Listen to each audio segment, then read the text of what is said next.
Hello and welcome to the British English podcast, the show all about teaching you British English whilst having a culture-based conversation. And today we are doing 5 brilliant things with Emma from Pronunciation with Emma. If you've never heard of this game, it's thinking up 5 treasured items that you associate with, hopefully, enjoyment of some description.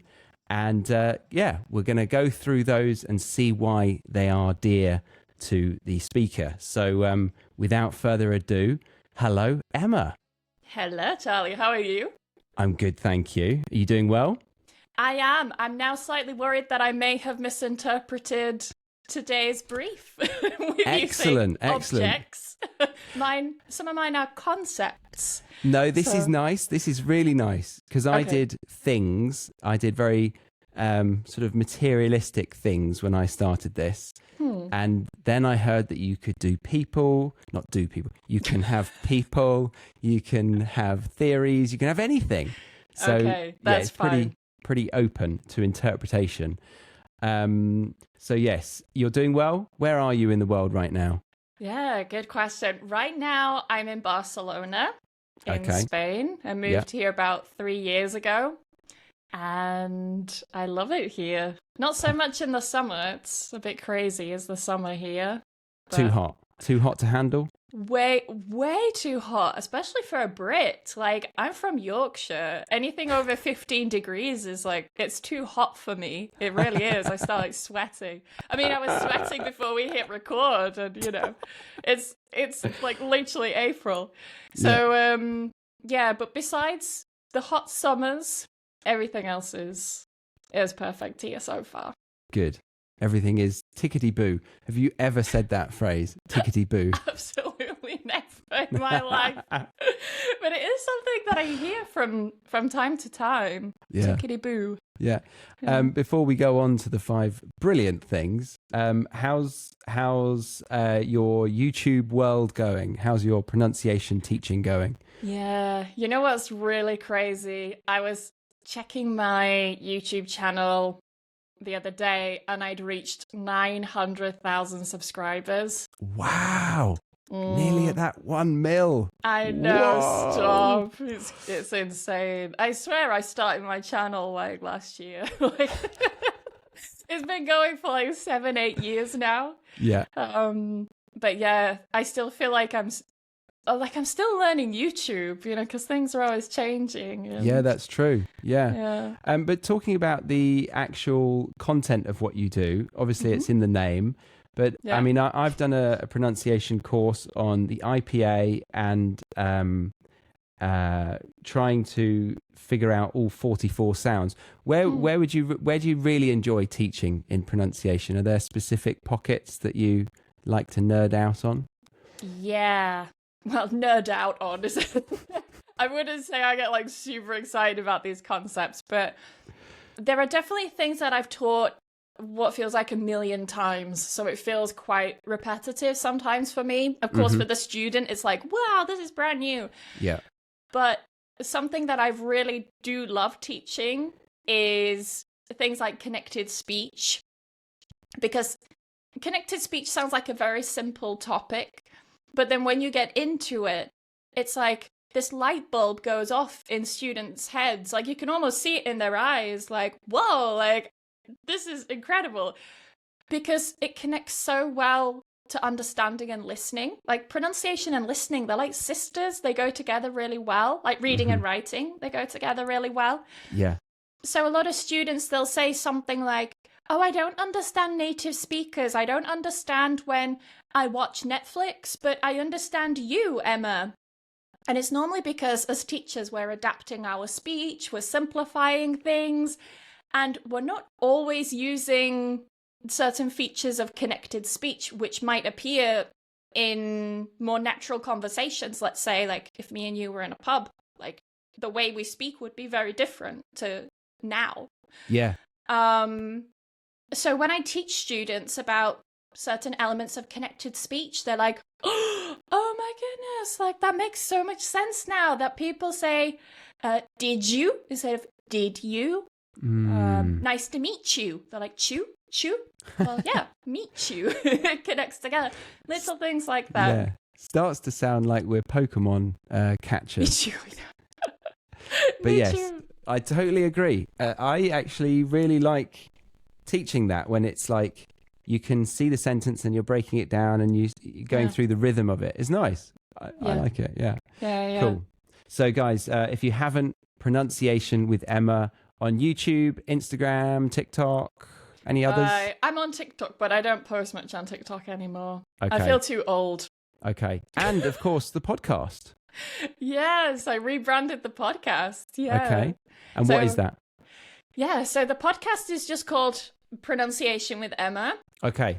So I'm going to go on your show and we're going to talk about some British cultural things. Are we going to be talking about pronunciation there, or when you're doing interviews, it's more about the conversation?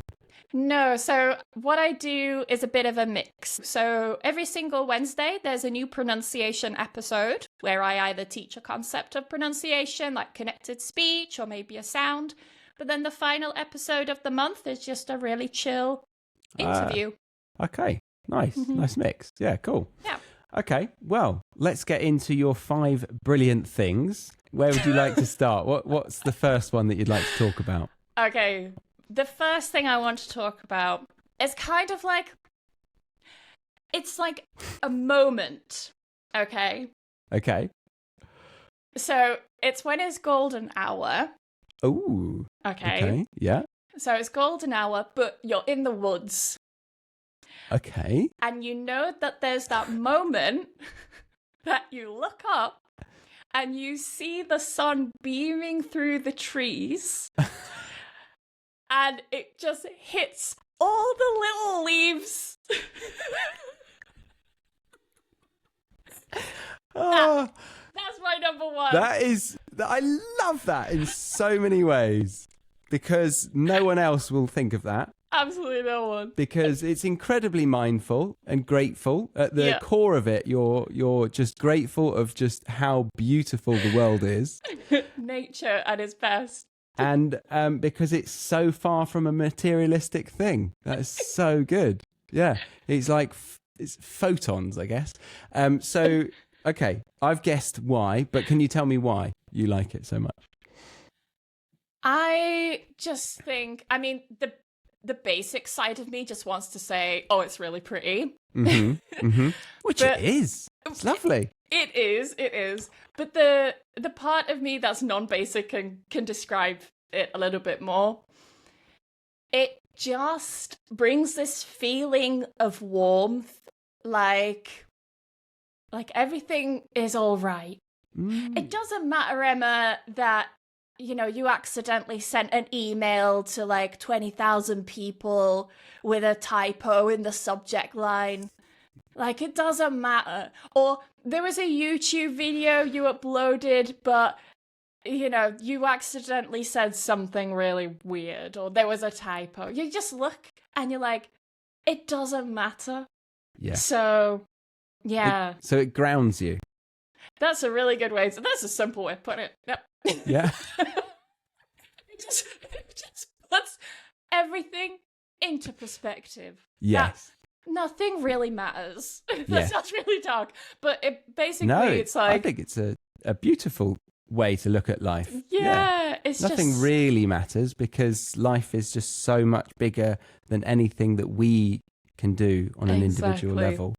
Exactly. Yeah. I like it. Yeah. So do you think you've always appreciated that throughout your whole life? No. Especially as a child. I think as children, we don't really care that much. I think the only time you really appreciate these things is when you, at least in my case, it's more because I don't really go out. It's not that I don't go out in nature often, because I do. I literally have it on my doorstep 10 minutes from my front door walking.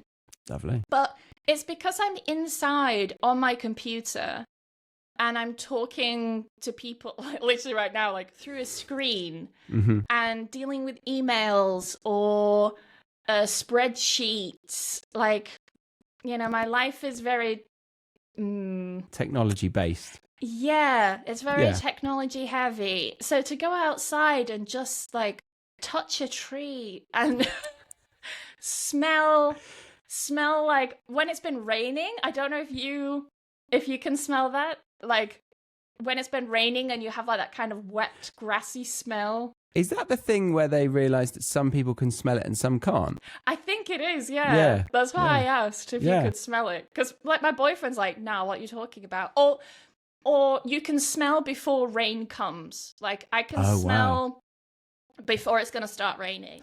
Like I'll literally tell my boyfriend, like, smells like it's gonna rain soon. He's like, what are you on? Like My immature brain goes to what else could we apply that to? Yeah. When your boyfriend's about to go to the toilet. Yeah. Yeah. Yeah. Oh, Do you need the toilet? Yeah. Yeah. Unfortunately, my sixth sense doesn't stretch that far. But... Or it doesn't quite need to be needed. The sixth sense. doesn't. Yeah. Anyway, okay, so that's a lovely one. Yes. So to summarize it, it's the light shining through in golden hour, which, by the way, guys, is the hour in which photographers say it's the perfect time to shoot, because you get a nice amount of sunlight, but it's slightly diffused because of the angle at which it's pointing through the atmosphere, I guess, from where we are. And it's normally, is it an hour after sunrise and an hour before sunset? I don't know about sunrise, but I know it's usually around sunset. Okay. I always thought it was just sunset, but yeah, someone will let us know. I've heard other photographers say that it's good to go up in the morning and in the evening for golden hour. So maybe there's two points. But yeah. Okay, brilliant. Yeah. Anything more to add about it, or are you ready to go on to number 2? I'm ready for number 2. But are you? Hit me. No, yeah, we can go to it. Yeah, let's do it. So again, this is not a tangible one. Is it sunset? No, it's not. It's 23 degrees. So not the angle, but like 23 degrees is in the temperature. I love anything that's at 23 degrees. Just a nice 23 degree angle, like makes my day. Yeah. No, 23 degrees Celsius, right? Okay. Now hear me out. I believe that 23 degrees Celsius outside is the perfect temperature. I think this shows your Britishness. Anything above, like 24 I could maybe do, but 25 it's like, oh, it's getting a bit hot. You know what I mean? Like it's too much. Is this 23 in any country or Spain? Oh, it's just where I am. No. It's just me. It's just my thermometer. No, my point there is that 23 can feel different in different climates, can't it? Like a dry heat versus I see. Yeah. I see what you mean. Yeah. Yeah, like in England, 23 degrees, because it's so humid, can feel quite hot, quite muggy, sometimes. But still, I think it's like a manageable amount. Okay. Yeah. So 23 degrees equals a perfect day for you. Does it have to be sunny, or this is 23 degrees overcast? Oh no. So this is 23 degrees with you in the sun, not in the shade. No. So it's 23 degrees just everywhere outside. Yes, but the sun is considerably hotter. Like when you're in the sun, you're not 23 degrees. Yeah. When you say yeah, do you mean outside? Like you go to a park. Oh, I see what you mean. Like because in the shade or in the sun. When they say 23 degrees, they mean it's 23 in the shade. Oh, do they? Yeah. Is that what it means? Yeah. Oh, I didn't know that. Well, I learned something new today. So yeah, when you're in the sun, it's a lot hotter. 23 degrees, I think, when you're sitting on a terrace. With a nice parasol because I'm super pale. So you're in the shade. You're in the shade. Yeah, but you're outside. But you're outside on the terrace with like a nice Emma, beer or something. Have you ever thought about being a weather girl instead of No, I have a feeling I probably wouldn't be the best. I think I'd be an awful one. No, I'm starting to picture a nice day for you. So you're on the terrace, enjoying your 23-degree heat in the shade, and then maybe towards golden hour, you go for a walk in the woods. Yeah. That sounds perfect. Nice. Okay. Anything more to add to the temperature? Is it because you don't like getting sweaty, or you get stressed with any heat or coldness? Do you want to talk about that? You make it sound like it's a trigger topic for me.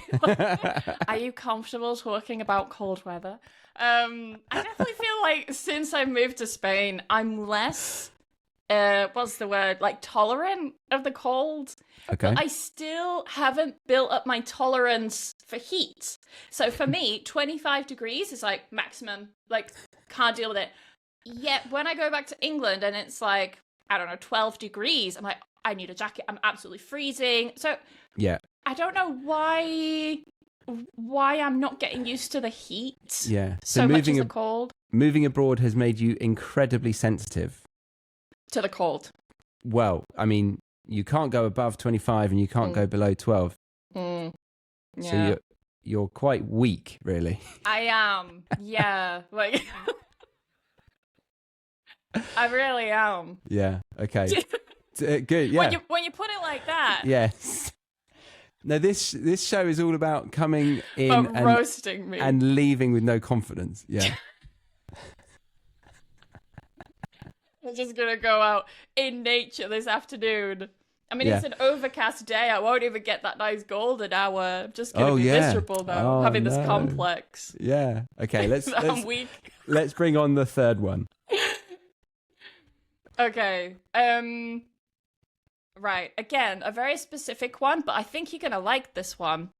Is it more tangible? Kind of. There's a tangible aspect to it.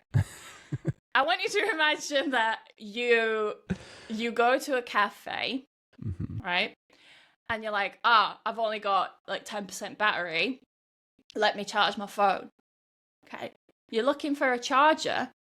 Right below you, there is a plug. And you're like, perfect. I don't have to move tables. You plug it in, and you know what? Bonus, the cable is the perfect length. So it's like, you're not like sitting at a weird angle or anything. It's like the cable's the perfect length. You can sit, you can enjoy your drink, and you've got the charger right there. That's nice. number 3. That's number 3. Wow. Wow. So yeah, it's having the plug socket right next to you when you're in a cafe. And bonus points if the cable's the right length. Like, are we meaning the cable is your cable? Yeah. Why would you use someone else's? Well, no, just saying the cable is the perfect length. You're meaning like the plug is the perfect distance from your device. Exactly. The cable. The cable. Yeah, okay. When I say the cable, I mean your cable. Because don't you carry around just like one cable? It is the cable, right? The one. We've said the word cable a lot. And I'm transcribing these at the moment, so that's going to be fun. 20 times I've said cable in a minute. Yeah, now 21. Okay. Yes, of course. Yeah. It's a nice feeling, right? Because when you're charging your phone, or when you want to charge your phone, you're like, I've got to go find a plug socket. So then you're going around trying to find one, but you can't. Yeah. And it's annoying, right? But you can't. Yeah. Like, what more is it to say? Okay. So, it's just a plug socket being right next to you in a cafe. It's like, convenient. I'm a bit of a nerd, and I pack a power bank most of the time when I go to a coffee shop. So I have that convenience in my backpack. But what I do appreciate is a nice setup at a coffee shop where the table to chair ratio is excellent. That's very true. And I noticed in Bali, it was honestly, every single place we went to, it was way off and like really different. And then my partner, she's kind of in product design. I mean, she's a designer, but she knows people who do the product side of things, and she said, "Oh, because they don't have a what's that called? A governing body that kind of regulates a regulator. So, yeah, they don't have an ergonomics regulator for that measurement. So that's interesting. Something that I now don't take for granted. When I'm sat down in a coffee shop in the UK, I'm like, I'm just the perfect height to the desk. That is great. I just perfect. Look at me and my phone charger. Look at me fitting the government regulations for this table. You're quite tall. How tall are you? 5'11".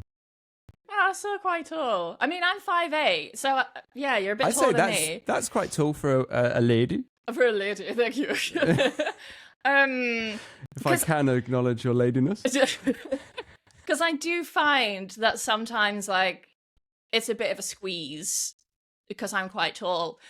I mean, this is a different thing, but like on aircrafts, for example, like if you go, I don't know, flying anywhere, normally like a budget airline, it's really hard to like get my knees. Oh, get your knees in. Yeah, oh, right. Yeah. Have you got long legs? Well, I think they're normal. But I mean, I'm 5'8", so yeah, but I guess. But my knees aren't like knocking the seat, and I'm 5'11". So I'm wondering. Maybe I slouch.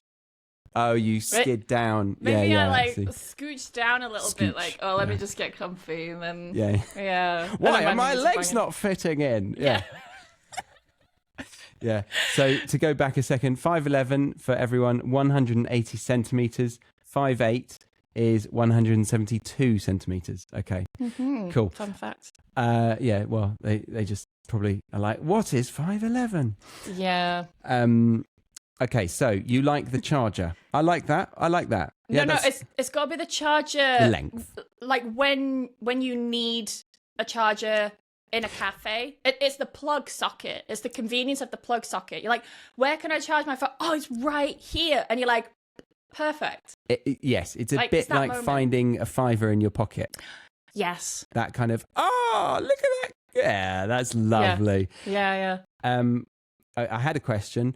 Does it affect you if it's a wireless one? You know how the tables sometimes have that smart little patch where it's a wireless charging thing? No. What is this? I don't think Spain has this. It's the UK living in the future. What is that? Apparently. Yeah, it's just, you know how, you've got an Android, so maybe you don't have this technology. I'm sure Android has this. Android definitely has this. It's quite old as my phone, so we can't use it as a representative of Android. But yeah, put simply, you put it on the wireless charger. It's about, it's the size of a phone. And it's like a little disc on the table. Oh, yes. I have seen them. But sometimes they're integrated under the wood. So you just put it on and it's like, bloop. Well, you just put it on the table. Yeah. I've never seen that. Is that in London? Yeah. Australia. Other countries. Yes. Quite a few other countries. That would absolutely blow my mind. Like, why is it charging this? Where's the cable? I don't need my cable. And actually, that would be a problem because then I wouldn't have this feeling of finding the plug socket right next to me. Like, that feeling has been taken away. However, it is going to be replaced by the feeling of my phone being automatically charged on the table. Like, that would blow my mind more. Yes, it would. Yeah, for the first time, it would be incredible, I suppose. But the downside to it, I thought you might say, if you're a wireless charging veteran, is that you can't use it as easily because you can't hold it. Oh, I see. Well, can you not just leave it on the table and just do like what boomers do and just like point at it with your index finger? Yes. Yeah. I mean, it's not as comfortable, is it? Like if you want to type, it would take me like 10 minutes to send you a message. Yeah, exactly. Okay. All right. Well, that's nice. So we've got the walking in the woods at golden hour with the glistening sun through the leaves and the trees and the branches. And then we've got the 23 degrees in the shade on your terrace under a safety umbrella, also known as a parasol. Preferably with UV protection, because I could burn. reflections. They get to the best of the English roses. Oh, yes. they do. Yeah. Okay, nice. And then now we've got the wired connection in Plug a coffee socket. shop. Plug socket Yep. in a perfect location to Emma, the coffee drinking consumer at that time. Yeah. Yes. Okay. Exactly. Very nice. Good summary, Charlie. Well done. And the final one? That was 4, wasn't it? I know that was 3. That was 3? That was 3. What That was the fourth 3. one? I just made it up. Yeah.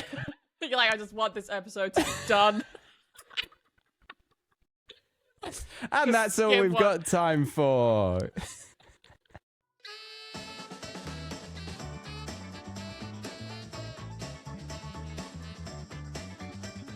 We will be leaving the free version of this episode here for today. But if you did want to continue listening to this conversation, then head over to the BritishEnglishPodcast.com, where you can sign up to the Premium Podcast or the Academy. The Premium Podcast gives you the ad-free version with transcripts, a full glossary and flashcards, whereas the Academy gives you all of that plus a whole lot more, including vocab video lessons, writing assignments, and weekly Zoom classes. But if you were just here for the free version of this episode, then I thank you very much. Congratulations for getting to the end of this part, and I hope to see you back here next week for another episode. I've been your host, Charlie, on the British English Podcast.